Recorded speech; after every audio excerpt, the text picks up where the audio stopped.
Mən Lənkəran şəhər sakini Tağzadə Şəbnəm Namiq qızı.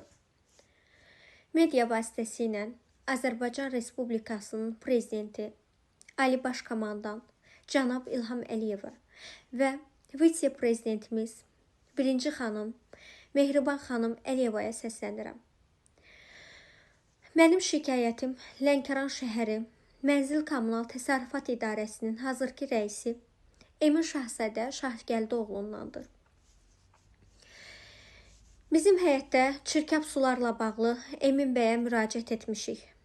Müraciətimizdə bildirmişik ki, xahiş etmişik ki, həyətimizdə olan çirkab suları təmizlətdirsin, texnika yollasın.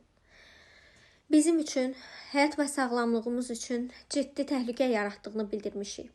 Lakin kobud rəftara məruz qalmışıq. İmtina almışıq.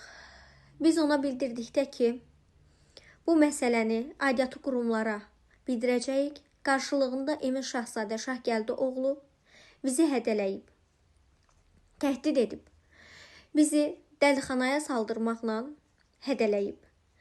Bu təhdiddən sonra biz günlərdir ki, özümüzə gələ bilmirik, cənab prezident. Özümüzü alçaldılmış hiss edirik. Biz bir dövlət qurumu tərəfindən, dövlət məmuru tərəfindən belə bir rəftar gözləmirdik. Bu çox gözlənilməz hal oldu bizim üçün. Biz günlərdir anam və mən özümüzü mənəvi sarsıntı içindəyik. Özümüzü çox pis hiss edirik. Cənab prezident, mən bilirəm ki, siz bu məsələyə həssaslıqla yanaşacaqsınız.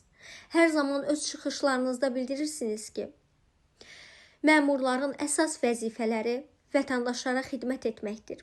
Lakin bu sözlərə Emin Şahzadə Şahgəldoğlu məhəl qoymur. Və bildirmək istəyirəm ki, Emin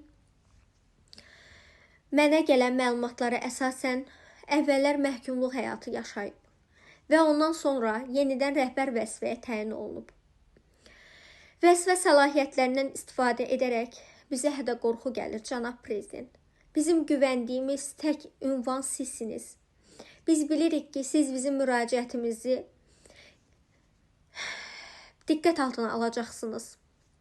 Bizim müraciətimizi araşdırılması üçün istiqamət verəcəksiniz, cənab prezident. Bizim güvəndiyimiz, arxalandığımız tək ünvan sizsiniz. Anam ailə başçısını itirib, mən də atamı itirmişəm. Bizim güvəndiyimiz dövlət qurumlarıdır. Onun tərəfindən də biz imtina alırıq, cənab prezident. Mən bilirəm ki, sizin qapınızı üz tutmuş bir vətəndaşı geri çevirməyəcəksiniz. Çox xahiş edirəm ki, mənə bu məsələdə köməklik edəsiniz. Burada əsas məsələ təhdiddir, cənab prezident. Biz təhdid altında qalmışıq.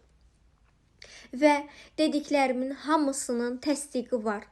İstənilən orqana mən bu təsdiqləri göndərə bilərəm, cənab prezident. Çox sağ olun, məni dinlədiyinizə görə təşəkkür edirəm.